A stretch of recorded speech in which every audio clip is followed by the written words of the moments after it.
Boy, oh boy, oh boy. Welcome back. The team is back after a rather long reprieve, but we are back for another fantastic episode of episode 144 of the Death, Taxes, and Sports podcast. I'm here with my fellow Johnson & Wales alum, Mr. Ben Holloway. Sir, how are you doing? Doing well, sir. How about yourself? Good, man. It is good to be back. Unfortunately, I missed that last episode due to other personal business matters, but it is good to be back discussing our favorite sport, football, so much more. We have a lot to discuss, so let's get to it. So tonight we're going to be discussing NFL Week 12. We're going to be discussing two fun Thanksgiving segments, and as well as turkeys of the year and stuffings of the year, Brock Purdy, that one especially, and much more. But, sir, NFL Week 12 was quite the doozy. We're getting to that point of the NFL playoffs. That extra wild card adds a little bit of additional suspense. You look at the rankings, or you look at all the standings. Then Broncos sitting at 7-5. Man, there is a lot of good stuff. But take it away, man. What are some of your key Week 12 takeaways? Well, I'm going to start with the two really good things. And one I kind of cheated on is kind of overall, but I got to give some love to Lamar, man. I know he hasn't got it done in the playoffs. I mean, everybody knows that, but this is just, and I'm not going to throw too many numbers out here, but I'm going to start actually with his rushing yards. He's number 20 in the entire NFL in total rushing yards, and he's ahead of three really good running backs. He has more rushing yards than James Cook, Kenneth Walker, and Devon Achane. Lamar has more rushing yards than those three. It's crazy. And back to his passing, you know how quarterbacks are judged. 27 touchdowns, 3 interceptions, number 1 in the NFL in total quarterback ranking. Like, I understand they have 4 losses and they had a couple losses that they shouldn't have had. And we know what his playoff record is and that he needs to get it done. But I just feel like it's kind of like, almost like, in a way, it's like he's just taken for granted. It's like that's what Lamar does. And it's like no one else has done it like that. I mean, Vic is pretty close. I mean, Vic is right there, but I think that Lamar instills more fear in a defense than probably any quarterback because of just everything that he can do. So I wanted to give him a little bit of love. You know, he played great on Monday night. You know, good win for the Ravens. They needed it. And then the Lions. The Lions are just they don't win, but they're not like the Chiefs that win by 3 points and win by, last second. The Lions, it's like the Lions had a close game for their standards. They only won by 18 points. They only scored 24. They only scored 24. They only won by 18 points. And it's like it's just how great that they are, even after, and I know schedule plays a part in it, but even after losing Aiden Hutchinson, this was a little bit surprising to me. First in points per game on offense, that wasn't surprising. They're second in points per game allowed as a defense. That is significant improvement from last year, and to be doing it without their best defensive player and who was probably going to be defensive player of the year in Aiden Hutchinson. I mean, it's just to me, they're here. And it's like everybody else. I'm not sitting here saying they're going to win the Super Bowl because it's still the Lions, but it's like it's lined up for this year being probably their best chance, given relative good health the rest of the year, of course, we hope for. But the Lions, I did want to give shout out to them and their defense coordinator, Aaron Glenn, to be able to, again, like I said, some of it's schedule related, but at the end of the day, to be second in points per game allowed after 11 games. 11 games is a sample size. So, yeah. And I'm glad that you started with the Lions and as well as the Ravens. I think for the Ravens defense played a little bit better, marginally better. But there was a couple plays that Quentin Johnston had a couple drops that kind of changed the game. So that could have changed the game just a little bit. It was a good performance. I wouldn't say it was necessarily like a dominating performance just due to some of the miscues by the Chargers. Quentin Johnston needs to put it together. Hello, sir. You're my fantasy team. You got me 0 points, but luckily I still won. Thank you very much. But for the Ravens, I think what this Ravens team needs to do is that their defense is not a top stout defense. They just have to be a top 15 defense, get a couple stops, keep it under 20. That's their key, right? And then additionally for the Ravens, you look at some of the losses. Derrick Henry was on the bench or didn't play in key moments. Against the Steelers, he was the fourth quarter stats are insane. And their losses, he's averaged I think it's legit 3 touches in the fourth quarter. Doesn't make any sense. Even less than that. I think there were 2 games he didn't have 1 touch in the entire fourth quarter. Doesn't make any sense whatsoever. Exactly. So at this point, when you're looking at the standings, you're trying to get back. Luckily, the Browns gave the Ravens a little bit of a present now that they're only a game behind the division versus being 2. So now they have to win out. They can't lose. Their margin for error is so small now. We're looking at having a home playoff game or having to go on the road. When it comes to the Lions are going to continue to do what they're doing, but you made a very interesting point where it's yes, it's the Lions, but I don't think we can say that about that team anymore, right? It's it's the Lions. Dan Campbell, man.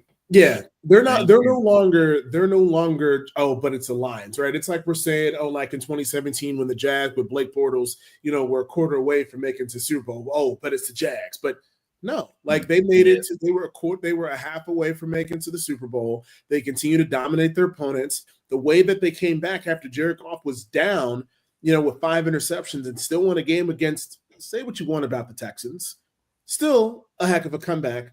But that leads me to the Texans. Week 12 takeaway for me, that was arguably one of the ugliest games defensively and offensively that I've seen them play in a very long time. And we're starting to see the deterioration falling fast for this team because now they're 7-5. The Colts are 5-6. That's going to make a very interesting division run. Whoever wins this division goes to the playoffs. No one out this division is going to get the last wild card spot. So for me, what makes it very, very interesting for me is, okay, Nico Collins is coming back. But when you look at some of the plays that the Titans had, it wasn't by design or scheme. They just threw it over the top of the Texans defense in zone coverage multiple times. Absolutely. Right? Yes, so absolutely. When you have these things kind of permeating, right? And then for CJ Stroud, he doesn't run. So for him, he has to throw at a very high volume in order to be viable. There's definitely a lot of concerns for them. And then the Redskins, I'm about to say the Redskins, the Commanders, kind of in the same spot. Both teams are kind of falling a little bit. Commanders, though, I'm not going to necessarily fault because this team was a little bit flawed. And I do think they overachieved versus what their rank standings were last season. But your thoughts? I'm trying to pull something up on the Texans. Bill Barnwell is one of my favorite writers, and he had something crazy on the Texans. Oh, come on. I'm trying to find it. But it's they had a from memory, they had the first play of the first touchdown in the game was a long return. First play of the game was 75 yards. They managed to lose a game where I think they lost the turnover battle. They were gifted 14 points on short fields. They had it's the Titans did everything possible to give the game to the Texans, and the Texans still found a way to lose. It was crazy. But that also, it's we said it in the group chat a little bit, but division games, man, you never know. Just from this week, we get the Browns over the Steelers, we get the Titans over the Texans, and we get Dallas, who had lost 5 games in a row and missing $100 million off the salary cap, and beat Washington. So division games are, it's always up in the air with the division games. One last point, man. Baker Mayfield is just fun to watch. Oh, yes, he is. He's just fun to watch. That man has great. He's just entertaining. He's definitely there's some cockiness there, and no doubt about it. But he's entertaining, mimicking the Tommy Cutlets celebration. he cool. I like Baker Mayfield, man. He's really fun to watch, and he's definitely got a little bit of cockiness to him. But to me, it's almost like he's just having fun. Like that's how he has fun, and like I appreciate people who are, especially professional athletes, that like they love it and they enjoy it. Like that's why, to be honest, not how great he was, but Deion Sanders is my favorite athlete of all time because he just played with so much joy all the time. He entertained. Like he was always like that's what he loved to do, and he just played with so much joy. And I think Mayfield is kind of like that. He's just happy to be out there. He's happy to play, and he just lets his personality out. I think it's great to watch. Oh yeah, definitely. And can we just give props to Saquon Barkley for the game that he had? Mm-hmm. If we don't talk about him, we got to give this man a little bit of props. And you know what's funny? He had 51 points in one of my Yahoo leagues, and I lost by 2 points in that league. That's what sucks. But regardless, though, Saquon Barkley. If there's any takeaway, Ben, can we just say how idiotic the Giants must feel after paying? Yeah, this is almost like the year the running back resurgence sort of for the top tier running backs. Look at what Josh Jacobs is doing for Carolina. I mean, Carolina. Whew, that was funny. Funny slip there. Green Bay. Derrick Henry for Baltimore and Saquon for the Eagles. Like it's kind of like, guys, you know, if we're that good, if we're the top of the line, you guys should maybe pay us. Look at the difference those three running backs are making on those teams. And it's like, you know, you don't have to pay every running back, but some of the dudes at the top, you know, you might want to bring them in. You might want to bring them in. I mean, I'm not saying Chuba Hubbard's to that level, but Chuba Hubbard, he's playing. Like they're playing. Look, like they're playing better. They're better. Like their record stinks. Like I know that, but they went toe to toe with the defending 2-time champions, right? Like that wasn't like a fluke. So you know, you scored a lot of points on them too. Yeah, but not all running backs are created equal. They're not, right? Like those other guys that you're talking about, Derrick Henry. I mean, even look at our friend at Joe Mixon. Mm-hmm. I mean, he's had, except for those last couple games that he's missed, but I mean, if it wasn't for him, they probably would have gotten blown out in some of these games. So I think just real quick on the Giants, and then we'll move on. Mm-hmm. And I know Gary will come and we'll let him give his rant, but just how stupid does the owner, how furious does the owner have to feel, right? Because you look at with Hard Knocks and how that whole thing took place. They got ahead of themselves and they were feeling themselves too much after the 2022 season where we were talking about it, where they went off. And I remember those numbers, 3,100 yards passing, 15 touchdowns, 6 interceptions for Daniel Jones. He gets paid, but Saquon doesn't. And this has probably destroyed this team for a very long time. And they're going to be at the bottom of that division in the NFL for a very, very long time. And you know what? That's what y'all get. Yeah. And I mean, what they did to Daniel Jones at the very, very end, having him play safety in practice on the scout team, like, come on. Like if you decided to release him the next day, that was a Thursday's practice. He played safety in practice as a quarterback. He played safety. Never played defense his whole career on any level. And they had him playing safety on the scout team. It's like, bro, and then to the next day release him. It's like, just don't have him play safety in practice. Just let him go. Like I just think it just adds to the laughability, just how laughable it is that they told their quarterback, okay, this was our starting quarterback who we paid that huge amount of money. Here's what we're going to do. We'll make him fourth QB. And not only that, we'll have him play safety at practice too. Like, what are you doing? I just it makes no sense whatsoever. And then for what happened on Sunday when they were down 30-0, I think in the first half, the Bucs are decent, but it's not like they're the Lions by any stretch. And I just think that the team is like, bro, why are we going to play hard for you? Why? What is our motivation to play hard? I don't blame Malik Neighbors for a second. He's like, you didn't give me the ball until we were down 30-0. What do you want me to do? I can't help the team. We're already down 30-0. And he ended up with like 9 targets and like 70 yards or something. But it's like he was so frustrated with losing. I don't blame Neighbors for a second for what he said after the post game. Like the fact that he's a rookie, yeah, the fact that he's a rookie saying that, like, it shows a lack of leadership. I mean, but the thing is, though, Ben, it's is a hot mess.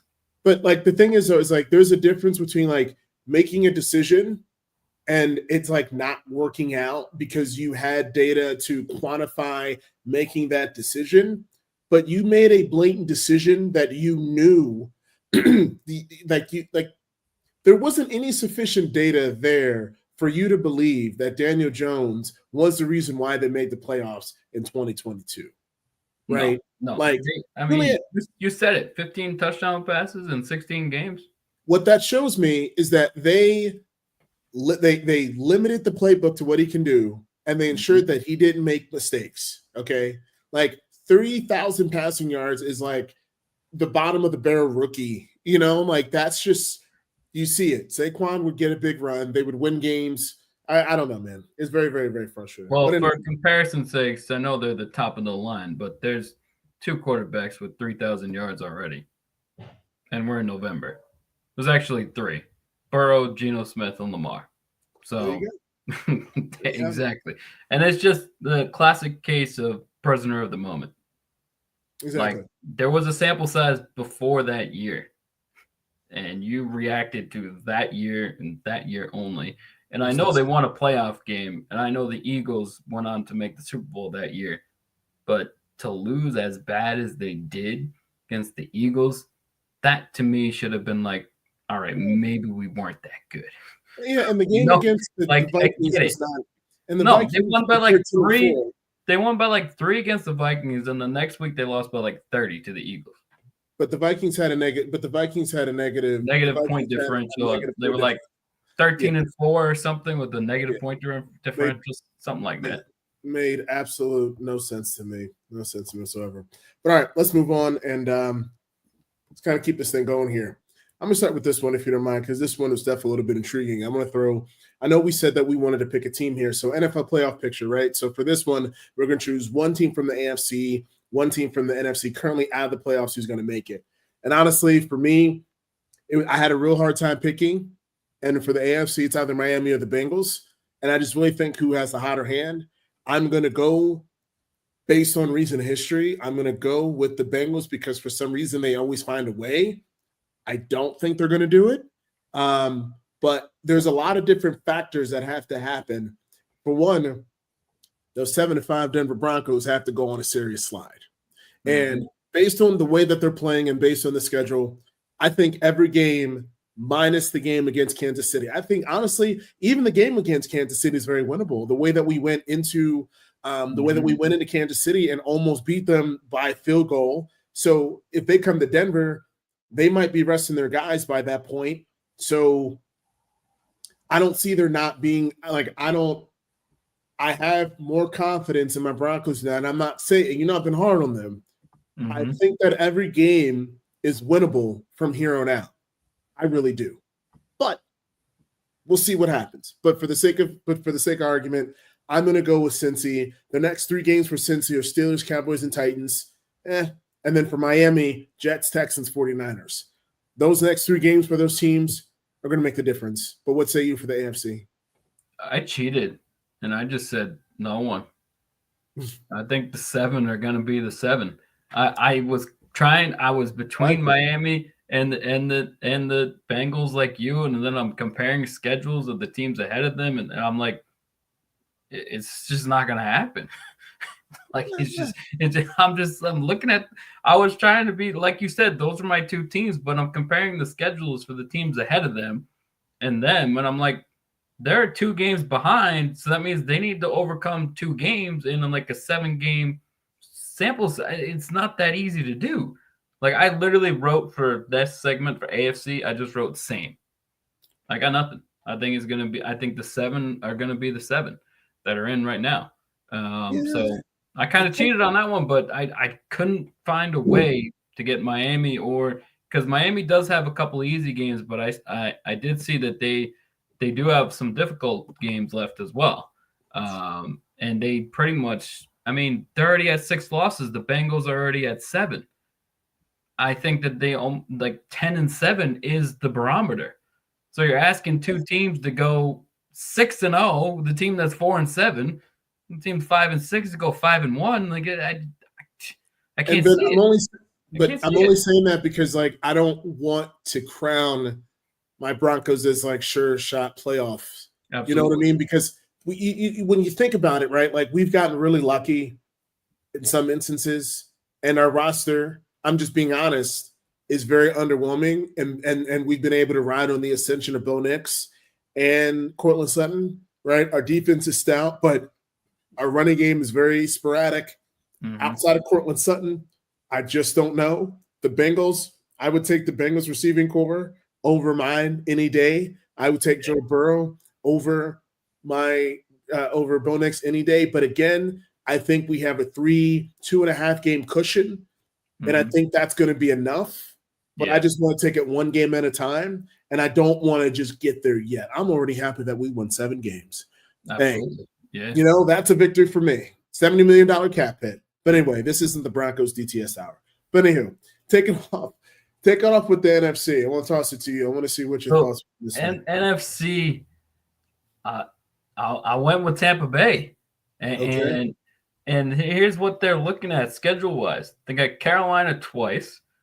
They got the Saints and the Raiders, both home games. And their road games left is Carolina's one of them, at the Chargers, at the Cowboys. Carolina twice, Saints, Raiders, that's pretty much 4 wins almost for sure. I mean, they're division games, so we know division games sometimes, but Tampa Bay with Baker is actually like really, I mean, I understand Carolina's been bad, but I think Baker might be even undefeated against Carolina. Like they don't play around against Carolina. They take care of business. The Saints, they're playing a little bit better. Carr's back, but that should be like, I just think that in Tampa Bay, like their record partially was due to, Godwin's gone for the season, speedy recovery, hopefully. Evans got hurt in the same time. So like, that's a lot to lose. You didn't have your number one receiver for like 3 games or maybe even 4 games. Like, I just think that Tampa and their running game has, for the longest time, even after Leonard Fournette with Brady, the Super Bowl run, because Fournette sucked the next year. The Super Bowl run, Tampa Bay had a good running game with Fournette. Ever since then, it's been bottom 3 in the entire league. Now they got a 3-headed monster that's doing pretty damn good.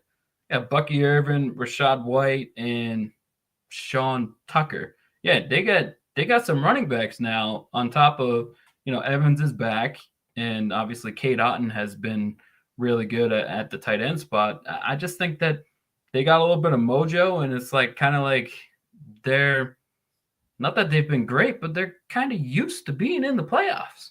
So in my mind, the players on that team, especially, have been there 3-4 years. They're probably like, we got to get back.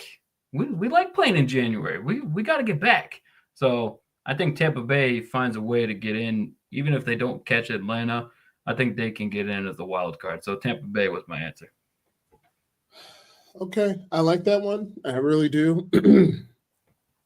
For the sake of us not agreeing and being intentional, I'm going to go with the 49ers. Yeah. I'm just going to go with them. Brock Purdy didn't play. I'm a guy that believes in history, recent history, right? And who's the team that you trust? And I think for them, when you're looking at in their division right now, that division is pretty clogged up right now. I mean, they're 5-6, but Seattle's only 6-5. And, if they win next week, then San Francisco's back in first place because they have the tiebreaker over San Francisco. So, like, whoever wins this division goes and gets a home playoff game. And I don't trust Seattle enough because, they started off 3-0, and since then they've been there 3-5 in their last 8 games. I mean, Arizona, I'm just not there yet. And for some reason, they can't trust Marvin. They can't get the ball to Marvin Harrison Jr., which I just don't understand. And the LA Rams, well, they're kind of, it just really depends on the Rams when they want to show up or not, right? And they just got obliterated by the Eagles. So I mean, I'm looking at this schedule. The Bills, that's probably a loss. But they got the Bears, the Rams, which Thursday night game is going to be at home, very winnable. The Dolphins, even though they're traveling, I just trust the 49ers a little bit more than the Dolphins, just to be honest with you. Yep. The Lions are going to obliterate the 49ers, or that could be a game where I don't see the Lions honestly going 16-1. Yeah. I think they're due for maybe 2 more losses. And it's not anything against them, but David Montgomery's getting nicked up a little bit. Laporta has a bit. Like, for them, I see them as like a 14-3 team. So I could see that if they have the first seed wrapped up by then, I could see them resting some of those guys, and they have to travel to San Francisco. I see that as a loss. Again, I still have the Lions. Tigney, don't sue me. Don't get mad at me now. I still have them as the favorite of the NFC, and then they go to the Cardinals. I mean, they win. I mean, I think that's a very decent schedule, and I think that they're going to beat the Lions. I think they're going to come out. They're going to come out hungry. So Brock Purdy comes back.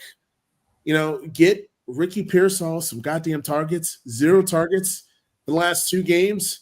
I don't understand it. Yeah. Makes no sense. Can you explain that one to me? I don't. No, I can't. No.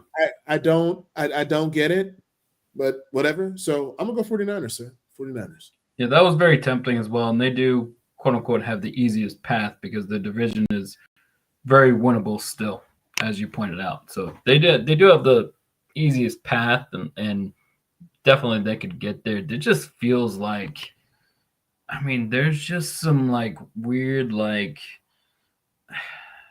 it's kind of like things have gone wrong for the Niners a lot this year. And it's kind of one of those things that's like, just because we all we think because they've been so good, which they are, and they still have, a lot of talent. And it's like, it's very logical to put them in the playoffs. It's just like, just because we think that they can get there and they have the talent, which they do, I just don't know. I don't know. It's not even about the talent for me, man. Man. It's just. It's not even about the talent. It's which coaching staff do you trust more? What did we say, right? Coaching matters. Like, yeah. Do you trust Arizona right now? Like, whose coaching staff do you trust the most to do what they need to do to get it done?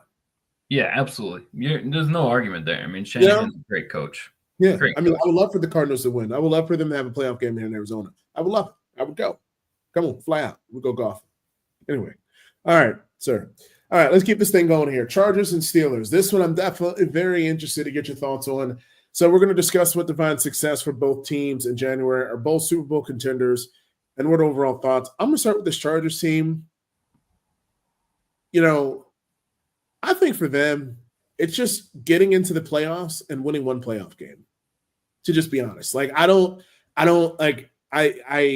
still think that what the Harbaugh effect is very real. Their defense has improved. J.K. Dobbins, unfortunately, is starting to come back down to earth as far as like the injuries are concerned. I think that this team needs an additional playmaker or two for them to really be like that team. But I like Laud McConkey. I like Justin Herbert. He's been playing exceptional. But I still think they're going to make the playoffs. And I think for them is making one playoff game, winning a playoff game, or if not getting blown out and making it competitive. Steelers, I don't consider them a playoff team or not Super Bowl contender. I think that they have benefited from not playing any of the division games up until the second half of the season. And I think they had a very good start. I still think they're going to go maybe 11-5, 10-7, which I think is good enough. They can win 3 more games and figure it out. But I just don't see this team as a Super Bowl contender unless they get the right matchups. That's my thought. Yeah, that was the Steelers at the you went chart the Steelers at the end, right? You were saying. Yeah, Steelers. Yeah. I sorry, the connection went off a little bit, but the Steelers. I think that it's you trust their defense, right? Of course, but at the end of the day, we're not in the 2000 Ravens defense. Like that can't be the calling card. Like, it's not going to get you a defense alone, no matter how elite it is not going to get you to the Super Bowl. It's just not the world we live in now, the NFL we live in now. And I mean, does it help? Absolutely. But I think ultimately Russell Wilson has played better. Their running backs have played better.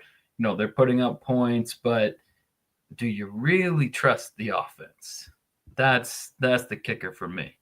And I can't trust the Steelers offense to get it done in the playoffs. I think for me, a divisional round appearance I wrote for them would be success. And then the interesting thing about the Steelers is their quarterbacks are free agents. It's anybody's guess who's the quarterback for the Steelers next year. They're both of them are free agents. So that's an intriguing kind of storyline of what happens in January. Does that make them decide one way or the other? But for the Chargers, I literally wrote Jim Harbaugh is an excellent coach. He wins everywhere. Did it at Stanford, came to the Niners, won there, went to Michigan, won there. Now he's winning with the Chargers. Like, the dude can coach. Like, he wins no matter college, pros, he just wins. I mean, sure, he doesn't have a Super Bowl yet, but I mean, look at what the Niners were before he got there, not what the Niners are now, before he got there. And the same, look at the Chargers before he got there. So Harbaugh is great, and I think that even if they don't win the division, which, I mean, Kansas City's there, I think Harbaugh should get some serious consideration for Coach of the Year, comparing what they were to what they are right now. And losing to the Ravens is no crime. Ravens are extremely talented. So Chargers, I think if they just make the playoffs, that's exceeding expectations, and that's success for me for them. There we go. Gary Legend, how you doing, my good man? Evening, folks. How's everybody doing? Lovely, lovely, lovely. Well, before we get to Chargers Steelers, we'll give you a couple minutes to yourself and want to get your week 12. I really want to get your week 12 takeaways, if that's okay, Ben. I just. Oh yeah, I know you have a lot of thoughts, sir. The floor is Gary's. Talk NFL. What are some of your week 12 floor is yours, man? I mean, I'm sure you guys have covered the floor with a lot of what I would bring up. I mean, I've said to you guys separately on the chat, the Chiefs are. If they didn't have Patrick Mahomes, they would be called Fugazi, because that 10-1 record doesn't hold up when you look at, say, the Lions 10-1 record, where I personally think the Lions are the best team in the league right now. They are proving it because they're dominating on both sides of the ball. And this is even after losing in Hutchinson and losing Anzalone for a period of time there. Like, they've been able to kind of weather that storm, and they're, pacing themselves to really be the class of the NFC. And I know you have the Eagles there as well. They're showing signs of being that, of separating themselves in the NFC East. So you look at these teams, you look at, who could be the challenges in Kansas City, and there are far more challenges in Kansas City now than there ever were. And that's including, you can't ignore Baltimore. You can't ignore Buffalo. Like you just mentioned, you can't ignore the Chargers. Like, there are more teams that you look at and go, hey, they could actually knock the Chiefs off. And I think even though the Chiefs are 10-1, the Chiefs are ripe for a loss in the playoffs, and finally to break to end the attempt at a three-peat. Yeah, I agree. It just shows like just how great, unfortunately, Pat Mahomes is. I just wish he was in a different division. But I mean, for them to struggle against Carolina the way that they did and they easily could have lost, I think is a real eye opener. Yes, they won the game, but hopefully look what it took to get them to win the game against Carolina.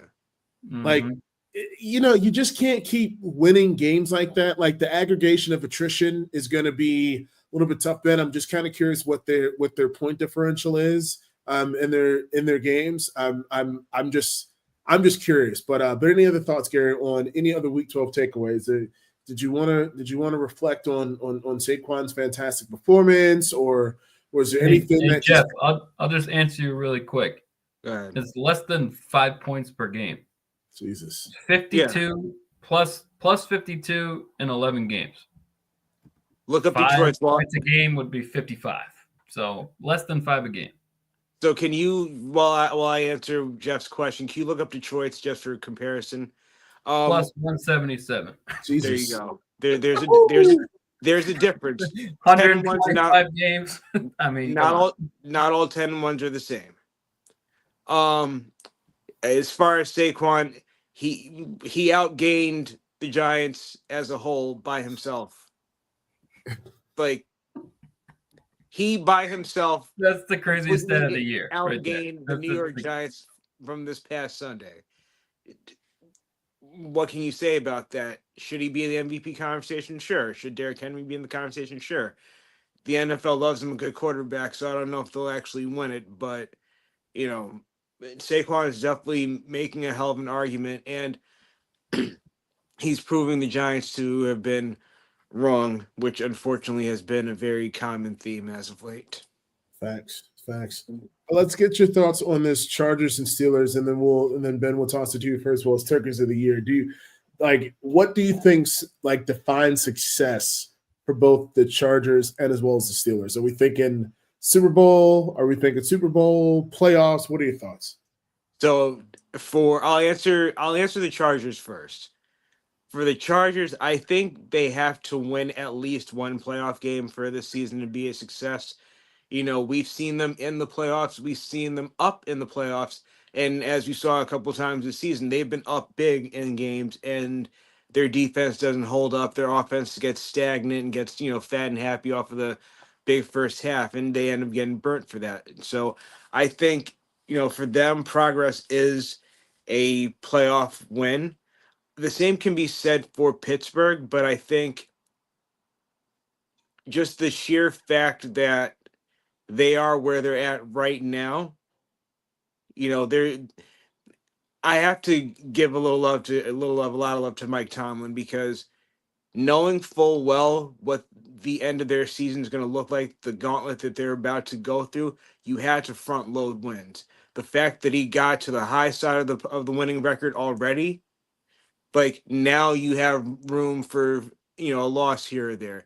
You're putting yourself in a position where you can easily be a playoff team. And then from there, I mean, again, I as I said already, a playoff win for Pittsburgh would be a successful season. But really, considering that they went into the season not really knowing who their starting quarterback was going to be, that their offense was very questionable at best, and that this defense, while reloaded, wasn't the Pittsburgh defenses that we all grown up on.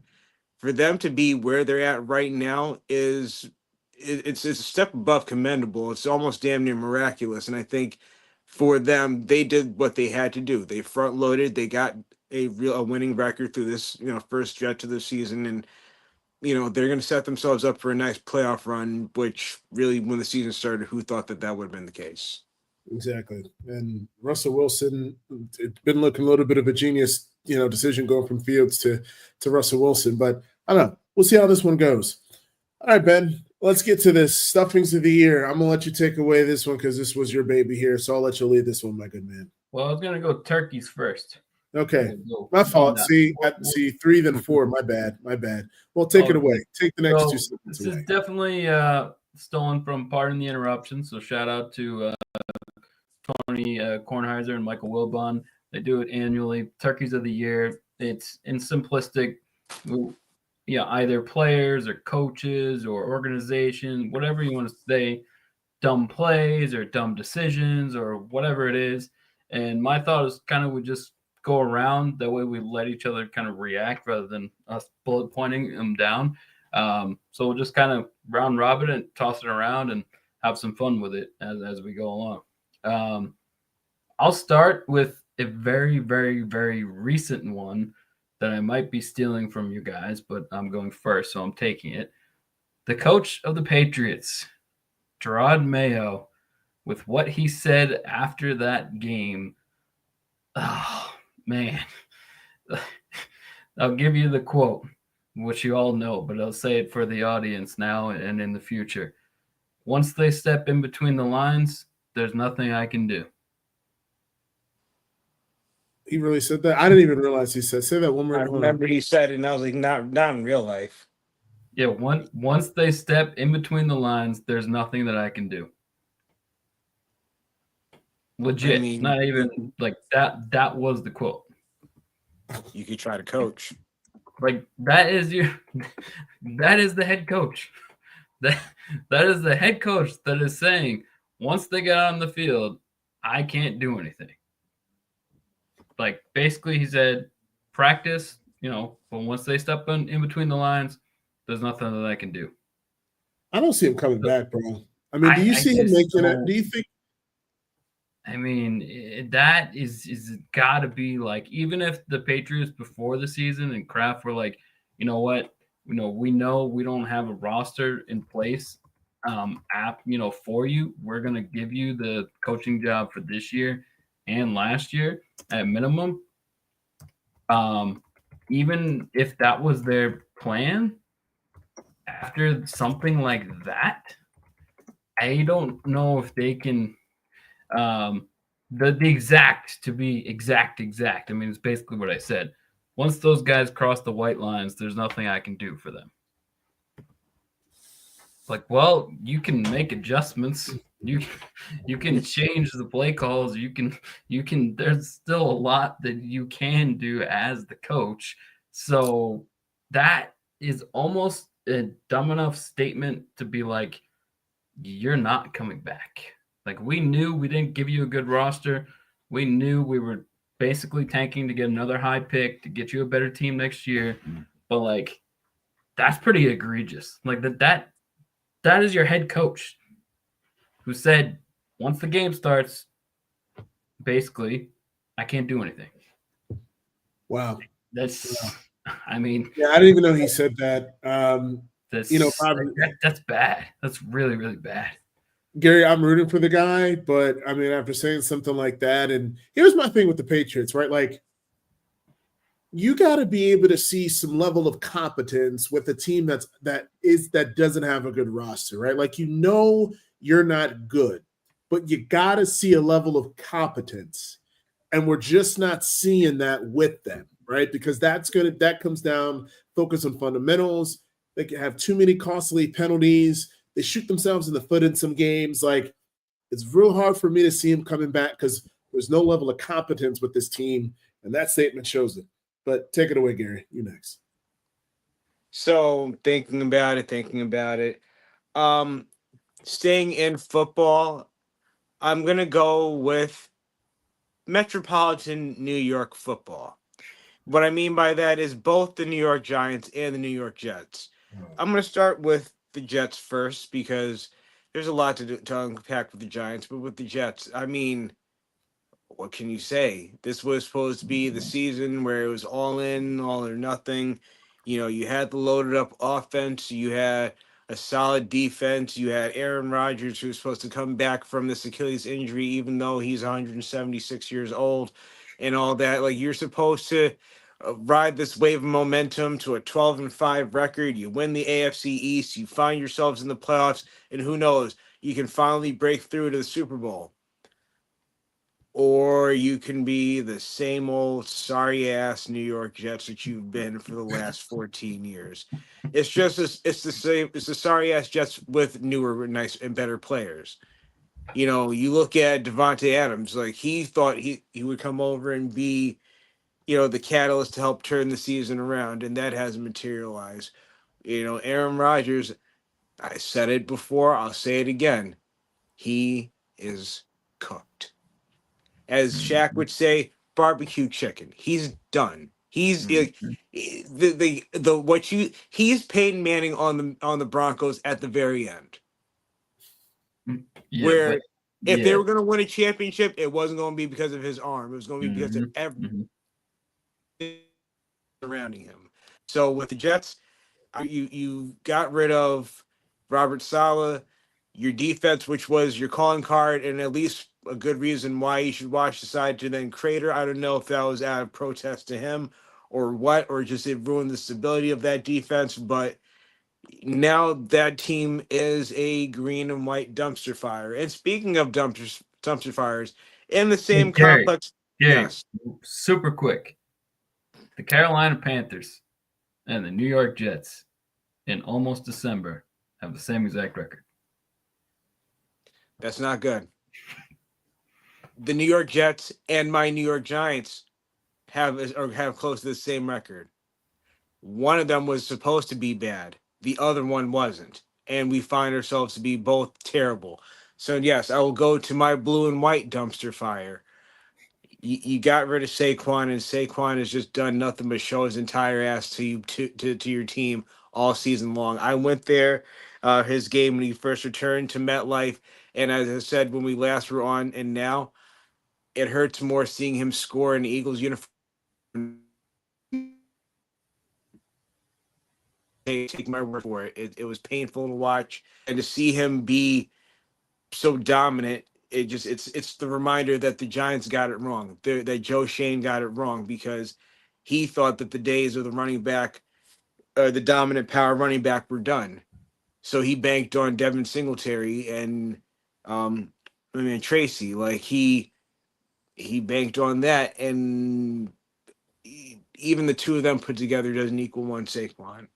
Then you top it off with Daniel Jones.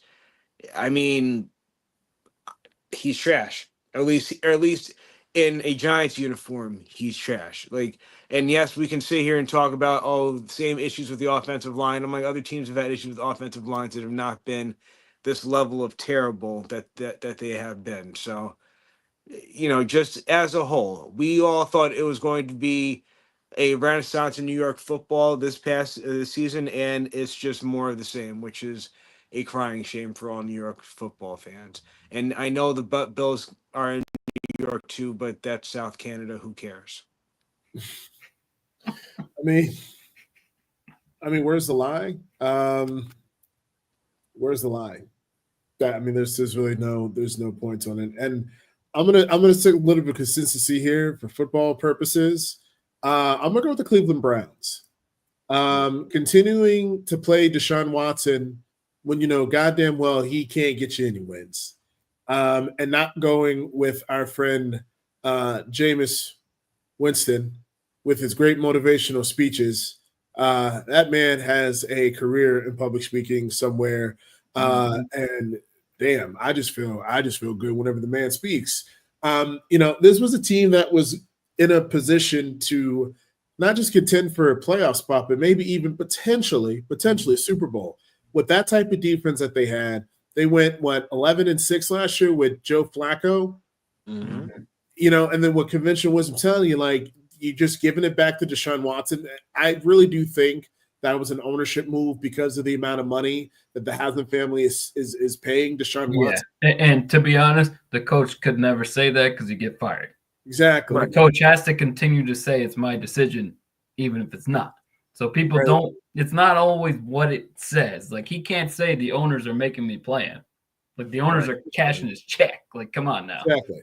So, like, I really do think though that if Jameis Winston had started maybe 5 or 6 games earlier, this team could have been, I don't know, 5-6, 6-5, could be right in the thick of the playoff race, right? And they just wasted another year of Myles Garrett. They just wasted another window. When the window's open, and there's no guarantee that the window's going to be open year in and year out. So for me, like, that was just there was enough of a sample size before he even came back this season that he just wasn't it. He didn't have the goods, and he has bad juju for reasons that we won't get into. It almost seems like with Deshaun too, it's kind of like, it's not as simple as this, but it's like he got his money and it seems like he just doesn't care.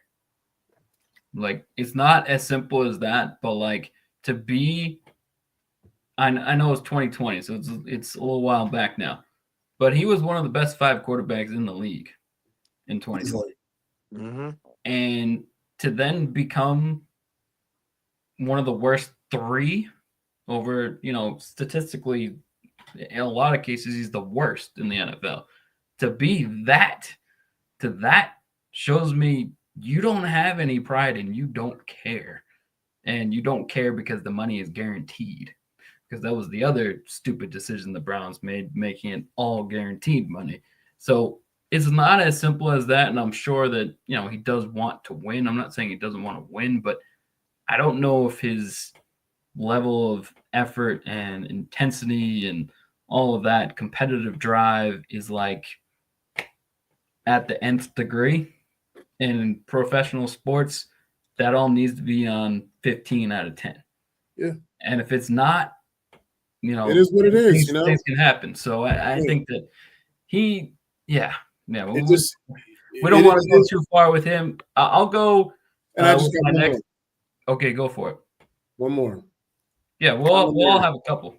Okay, Colin Murray. He said, "Quote: It is not my job to get Marvin Harrison the ball." What do you mean it's not your job? So you're the quarterback. Wait. You're the one throwing the football? He said, you don't remember that, guys? He said at the game after the Buffalo game where they could have won, Marvin Harrison was wide open. Oh, that was week 1. Yeah. But still, he said it. It doesn't matter he what said it was. It is not my job to get him the ball. Then whose is it? Then whose is it? You're the damn quarterback. Whose is it? Oh God, that's bad. It's that's supposed really to drop bad. out the sky. Like, I mean, come on. That's really bad. I mean, dog, it literally is. It literally is your job. Not only is it not your job, it is your job. Yeah. Oh God, that's bad. I had to get that one in there. Really bad. I had to. But go ahead, gentlemen. I do. I'll go. Steve Kerr and what he did to Jason Tatum in the Olympics. I know they won the gold. All's well that ends well. They won Olympic gold. All that, but the man was named first team All-Pro 3 years in a row, which means he was one of the best 5 players in the NBA. That's not a fan thing. That's not a players thing. That's voted on by the media. One of the best 5 players in the league, 3 years in a row, basically doesn't play in the Olympics. I don't care about any of the arguments about matchups, and they had a lot of wing guys. And to me, it's absolutely inexcusable that he treated him like that. And to be honest, the fact that you normally defending champs are not like pissed off and more motivated than they were before, but they probably are because of what he did to Tatum and the fact that USA basketball didn't pick Jaylen Brown. So if they win another championship, it's almost like, thank you, Steve Kerr. You best us. Normally champions don't have more motivation to win the next year. I'm not saying they do, but their motivation has to be as much as it was last year when they had to get that off of their resume that they didn't have a championship. And I'm sorry, I don't think there's any argument to be made that I could be convinced that Tatum shouldn't have played more like that. And that's the main. I know he has assistant coaches and all that, but that's a head coaching. That to me, it's inexcusable. I don't care. He's a great coach. He's a Hall of Fame coach, but that is so egregious. I can't let it slip. Low-key disrespectful. Yeah, I just can't. I can't do it. Yeah. Can't let it slip. That was very, very stupid and boneheaded.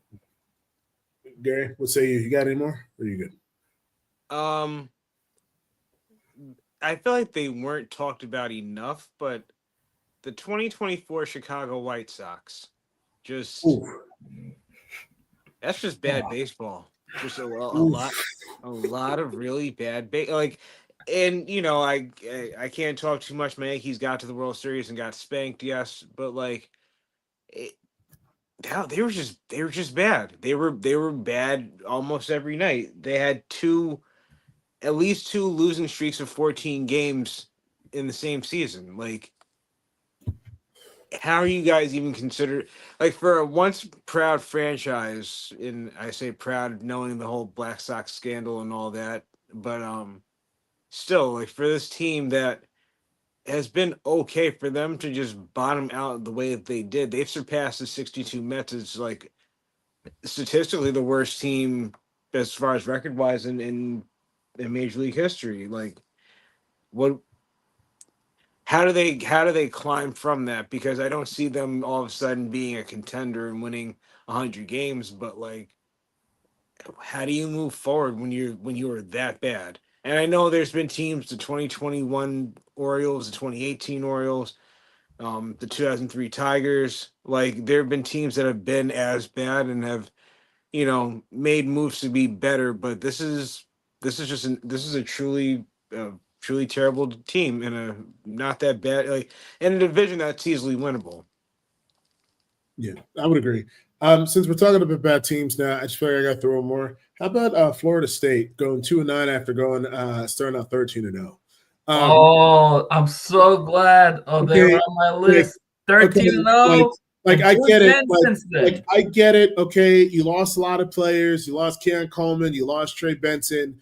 You lost some good players. But God damn it, you're fucking Florida. Pardon my French.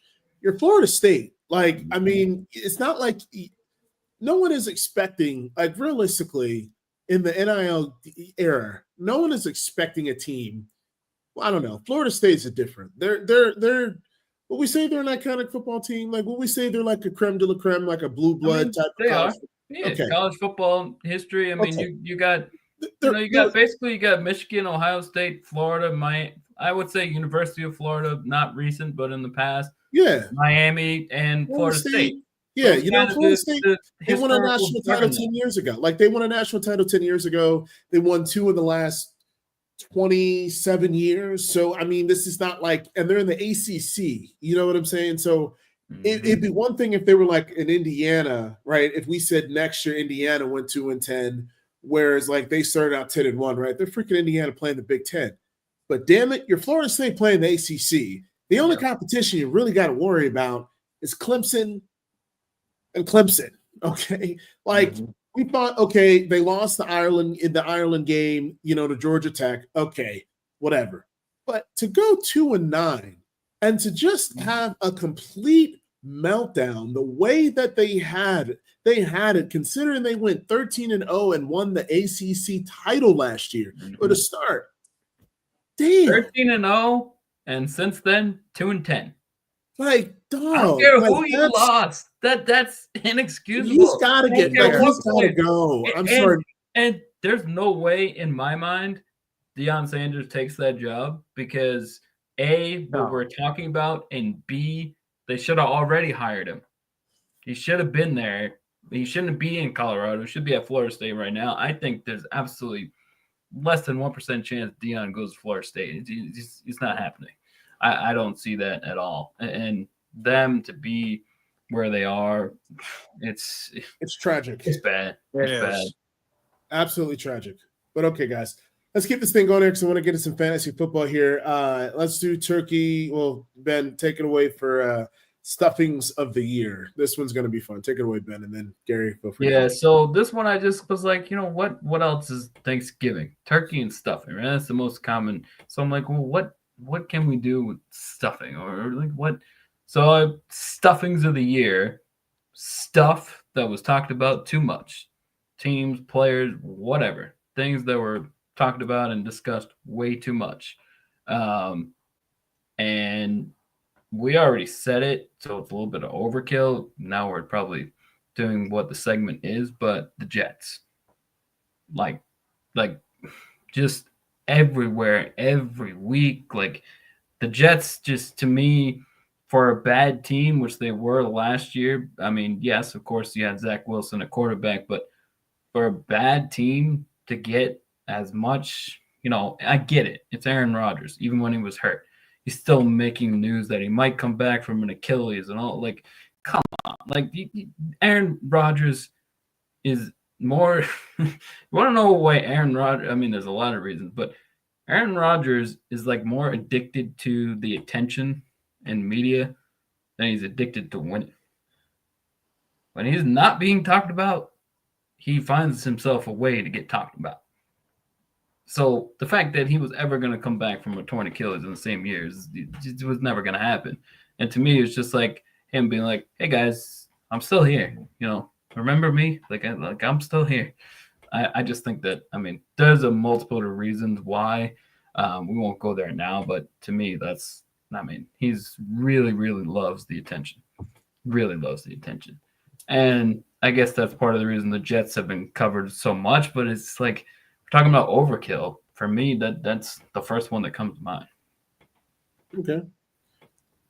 That's a very good one. I'm tired of talking about him, so I'm not even going to say anything.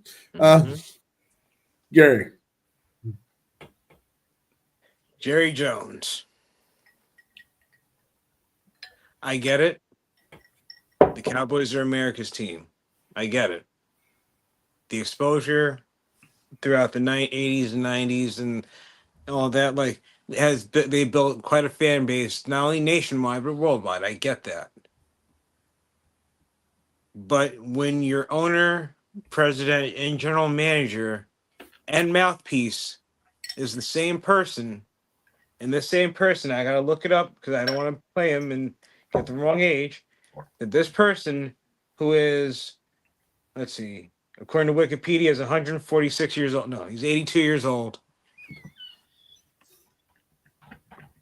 For this person to still be making decisions almost autonomously is crazy, especially when you consider that for as much as braggadocious as he is, as much as he boasts about his team year in, year out, and how, they are a piece here missing, or this here missing. Ben, what year they last won the Super Bowl? 96. 96. There you go. But nothing's wrong in Dallas. Everything is okay in Dallas. Everything is all smiles in Dallas. Because next year, he's going to run it back, and he's going to have the same people in place, or he's going to have another Mike McCarthy type in that place, and it's going to be more of the same. I'm sorry, but maybe it's just me being a Giants fan, but I'm kind of tired of it. It's like you haven't done anything to warrant the exposure that you have. But hey, you got your stadium's nice. Facts. There's nothing to say. As a Cowboys fan, though, it unfortunately it's probably not getting better, because after he goes, could be a year from now, could be 10 years from now. We're not wishing him upon, we hope he lives a long life like everybody else. But after that, it's Steven. It ain't getting any better.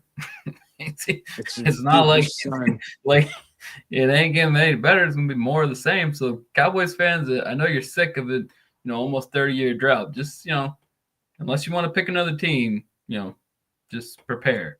I mean, I think you kind of have to, though. It's not over. It's not. I mean, like, low key, though, I wouldn't blame a Cowboys fan that said, you know what, I used to be a Cowboys fan, but I just, like, I give a fan a pass for changing team allegiances if the decision makers are continuously making terrible decisions year in and year out. Like, I can't blame you, because I'm not going to lie. Like, I, as a Broncos fan, questioned my loyalty to the Broncos when they were making some of their decisions. I'm like, it just doesn't make any sense. I don't blame them. But the topic I'm going to throw out is Bronny James and whether he deserved to be drafted or not. And he was drafted because of his father. And that he doesn't deserve to be on an NBA roster. Y'all, damn it, we know. Okay? We know. We know he does not deserve to be on that Lakers team. We know he hasn't earned playing on opening night. He doesn't, he should be on that G League team. He should be traveling with the team every game. We get that it's nepotism. We get all of that. But damn it, this is how society works. This is just the reality. And you know what? If I had a son, I probably would do the exact same thing. So the people complaining, no, they would do the exact same thing for their children. So let's not act like nepotism is part of society. Nepotism is in every way walk of life. Look at the Jerry Jones family. I mean, that's the true definition of nepotism. It is what it is. Suck it up, get over it, and just deal with it. It is what it is.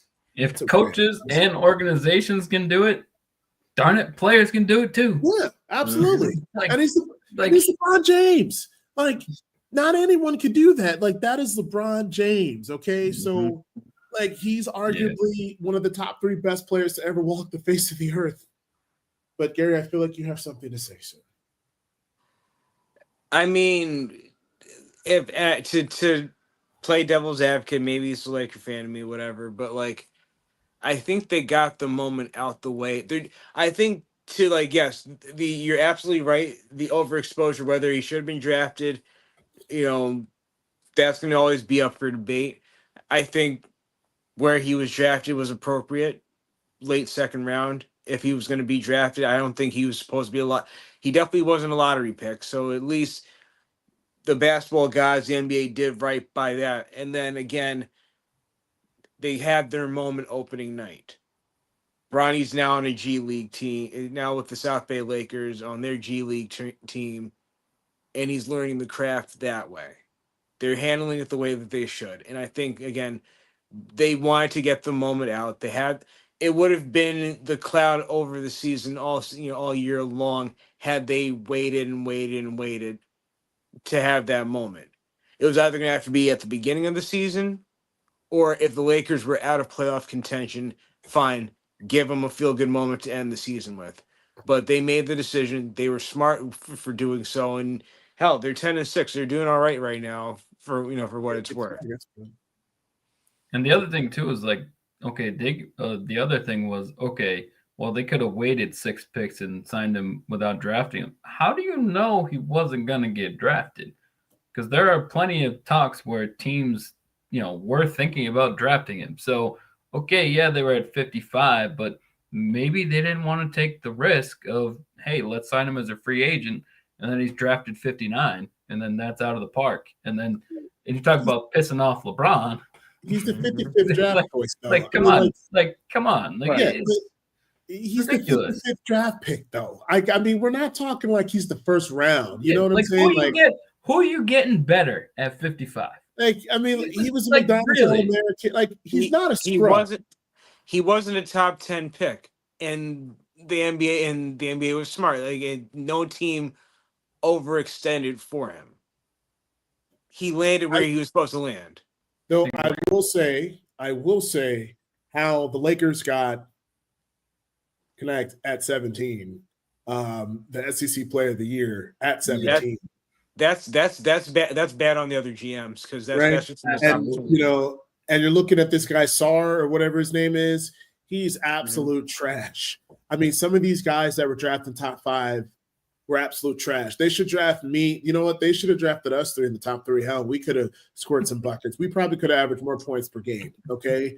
All right. Really, the disrespect. But all right, let's keep this thing going here. Fantasy football studs and duds. And Gary, I'm going to throw this one to you first. So there's a couple. So studs, players who have done awesome, overperformed expectations. And then we have duds, players who have severely underperformed. I have a feeling we might pick some of the same people, but that's okay. That's what makes this show so great. Gary, share your mind, sir. So as far as studs, I think just a very low-key stud that has been kind of just consistent all year long is Kenneth Walker from the Seahawks. I think, he's been putting up double digits week in and week out, and whether or not, however Seattle fares, he's been a constant. And I guess, if we're talking fantasy football, we're not talking about the actual real life game. That he's a safe bet. He's easily a top 10 running back to draft and to build around. Okay. I like that. What about a dud? Who's one of your duds? Oh, Devontae Smith, Philadelphia Eagles. You would think with that, I don't know if Saquon took some of his touches from him, but you would think with that two-headed monster of him and A.J. Brown, that team, I mean, granted, you can't really argue about, where the Eagles are now. They're either 10-1 or 10-2, either one, but they're doing phenomenally themselves. So it's hard to sit there and complain too much, but he's definitely somebody that has kind of fallen into obscurity in a way that most people, especially as fantasy owners, did not expect, especially after the year he had last year as a rookie. Okay. Just due to time constraints, because I do have to jet soon, but I'm going to say a person who has overachieved. Stud is Bo Nix. I mean, considering the first 3 games of the season where his average yards per completion was his average yards per attempt was under 6 yards. And now the way he's thrown the deep ball, which has completely opened up our offense, has just been absolutely amazing. I think right now he is as he's ascending, and I know Jaden Daniels had a little bit of a better game, but he was kind of on the dissension a little bit. I think Bo Nix can make a case for NFL Rookie of the Year, and especially with them 7-5 and they're vying for the last playoff spot. I'm not going to say that yet, but they could make the playoffs. That would be, I mean, I'm just saying, considering the void of talent that we have on that offense, has just been absolutely crazy. And then a guy that I'm going to say who has overachieved, Gary, I'm going to throw you a bone here. What about Tyrone Tracy Jr. for the Giants? I mean, this man right now, I mean, I'm looking at fantasy. Okay, he only had 9 points, but since he's come on at week 5 of Seattle, I mean, he's overperformed clearly. I mean, I think just versus expectations, and then a dud. Got to give them a boy. I'm going to say Jordan Love and Caleb Williams. I'm going to say Jordan Love especially, because I think that Caleb Williams going to the Bears was just, well, he was doomed to fail. So whatever. Jordan Love, the way that he played the second half of last year, I had a lot of shares on him in a lot of leagues. And maybe that's why I'm not winning in Thunderdome, Gary. I don't know. But well, you got to win over me this past week. That was luck, dude. That was luck. I'm not even – that was luck. That was luck. But Jordan Love, man, just wow. But all right, Gary. I mean, not Gary. Ben. Again, Ben. You're Ben. Ben, Gary. Gary, Ben. You guys know what I'm saying. I'll be quick. I'll give 3 studs. Alvin Kamara, Baker Mayfield, running back 3 on the year, QB 3 on the year, Terry McLaurin, wide receiver 5 on the year. None of them were expected that good compared to where they were drafted. Duds, CJ Stroud, QB 15 right now. Sam Laporta, tight end 17. Marvin Harrison Jr., wide receiver 30. When Harrison Jr. was drafted routinely in the second round, wide receiver 30. So that there was, I mean, QB 15 for Stroud, not what you expected at all. No, it's not. That's not getting it done. That's not getting it done, man. But all right, let's get to this Brock Purdy contract. Oh, go ahead, Gary. No, I was gonna say just in one more honorable mention. Even though Carolina is up and down, Chuba Hubbard has been a huge find, and if he continues on this track, even if Carolina is no good, they're gonna run the ball. He's going to be the man. And he's going to be dominant. So definitely somebody that most people were a little leery about picking up because Carolina is they have that stigma with them. But he's been a revelation this season. I'm just gonna have to say, like, Jeff Long is also a dud because I decided to do more than 10 leagues this year. And let me tell you, it has been such a terrible year. Do all that? And Gary, I forgot. I dropped James Cook by accident in a 14-team IDP league because I really wasn't paying attention. And that's what I get. So I'm also going to say Jeff Long is a dud. A dud. Dud of a year. I'll be back. All right, Brock Purdy contract. I definitely want to talk about this one here. So the question is, should the 49ers have a specific annual for value that they don't want to go over, or how do we feel being what that number is? I'm just going to keep it honest. Like, I don't think he should get no more than like a 4-year, $120 million deal with no more than $75 million guaranteed. I do not see him in the upper echelon of the top tier. In order for him to be viable, they got some tough decisions to make because they can't keep everybody. They paid Ayuk, and he's coming off an injury. Like, they are in a really, really, really messy situation. That's why I said last year was really like their best year to win the title. They got lucky with injury, so they got a lot of decisions to make. Gary, then Ben. I think a lot of it has to do with how he plays out this season. I think, like you said, he's a top. It's in the top half of QBs in the NFL, and by the top half, I mean like 15 or 16. I don't think he's certainly not a top 10 quarterback. He's played like it. He's had flashes of it, but there hasn't been enough body of work in that sense for me to sit there and go, you know, more than 25. I would go 4 years, 100 mil, and guarantee like 70 of it. Just, to give yourself an out, because if you don't believe that he really is the guy, you guys can get out of that, go look for a quarterback in the draft, or pick up one in free agency, because you seem to always, as the 49ers, they seem to always do well with maintaining their cores. So, there's, if they gave him the big money contract because he took them back to the NFC Championship game, he, turns them around, they go on this great run. I can't fault the 49ers for giving him the money, but I think the appropriate amount would be a 4-year, 100 mil, 70 guaranteed. Okay, great. Mr. Benjamin Holloway. Yeah, so I'm not going to disagree with y'all, but I am at the same time, because the market dictates this. I mean, Dak Prescott is not the best quarterback in the league. He's the highest paid. So let's be real there. I was like, okay, where he's gonna get more than we all think he should get, because Dak did, Jordan Love did, Trevor Lawrence did, Tua did. All these guys get more than what we think or what they should get. So I'm like, all right, where do I go? And I settled on, not that he's worth this much. I'm just kind of looking at it. What could he get, and what would the 49ers be able to do reasonably? And $50 million a year sounds insane for him, but that would be number 9 on the highest paid for quarterbacks on annual value.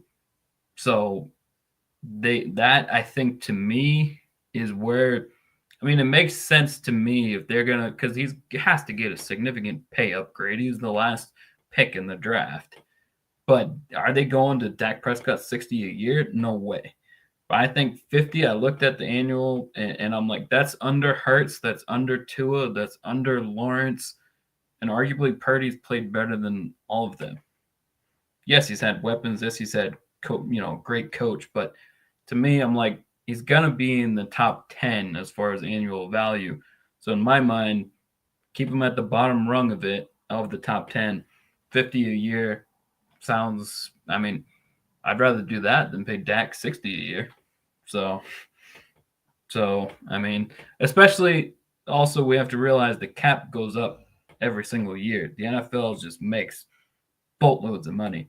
The cap increases in the NFL at a more high pace than all the other leagues. So 50 million, that's the number that I settled on. I think that maybe is the number the Niners settle on as well. But 50 for me, because that, again, would put him at the 9th highest. Okay. It's about right. All right, cool. Well, guys, this has been a very, very, very fun episode. Do we have any final things? Like, real quick, we still got a couple minutes. Just round robin. Any final Thanksgiving thoughts that you guys are grateful for, or just any other thoughts in general before we conclude? Go ahead, Gary.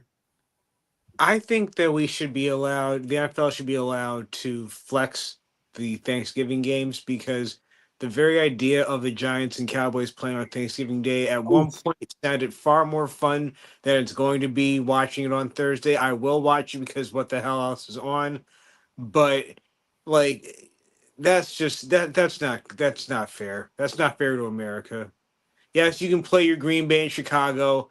Whatever the night game is will be good. That's fine. Yes, but the very idea of Giants, Cowboys, these Giants and Cowboys teams playing on a nationally televised audience on Thanksgiving Day just is like. If anything, just move it to like the London games. Put it at 9:30 in the morning. Nobody watches. No, flex it out. I'm about to look at the schedule for this upcoming week. I'm like, yo, flex it for any other game, but this. At least you're honest. Yeah. Yeah. Ben, any thoughts? Any other last sporting thoughts before we conclude for the? Well, I think, just in the theme of Thanksgiving, I think that we should all be thankful for what we have, because millions and millions of people in the world would take half of what we have. And I'm not calling us millionaires or even putting, but having a house, having a family, having a steady job, like these things that we have that millions of people have to struggle about, getting food, enough food to survive, some people. So I think that we all, we wake up, we have a routine, we do what we do, and we're used to it. And, so we may take things for granted. And we all do as human beings, I think, to an extent. It's human nature, but kind of like take a step back and just appreciate what you have and also it works. Also, don't compare yourself. This is where couples and like don't compare yourself to other people your age or other married couples or other like everyone's situation is different. So just live in the moment, live your life, enjoy what you have, focus on you, and don't stress yourself about comparing yourself to other people because that's just a cycle of you're going to drive yourself crazy. Yeah. So Yeah. And I think, honestly, I'm grateful for you guys, thanks for, getting back, doing this thing for 2.5 years. And, I know we've been kind of, off and on with life and everything, but, I'm also grateful that my Broncos are not the embarrassment amongst us three anymore. Yeah. Actually, I mean, and Yeah. you might have figured out the most important position is quarterback. Like, I mean, you might. I'm grateful for you, Bo Nix. I'm grateful. I was skeptical, but Bo Nix and Bo Nix we trust. Can we swap out the Vegas Kansas City game on Friday for Giants Cowboys? Because it's Black Friday. At least if you're gonna put the Chiefs on, put them on Thanksgiving. Let them play at 4:30. Put us on Friday at 3:00 in the afternoon. Who the hell cares? I'm with now you're you. gonna force me to sit there and eat my dinner and watch this crap. That's wonderful. Great. Thanks, NFL. Happy Thanksgiving. Well, that's it. Well, on that note, we're just gonna want to Gary let you know. Well, guys, until next time, glad to be back. We'll be back in 2 weeks. You guys enjoy Thanksgiving, eat plenty of turkey, and per usual, hail Von Miller. No, Broncos. How the Giants? You know what? Happy Thanksgiving. Good night, Just end it. Just go.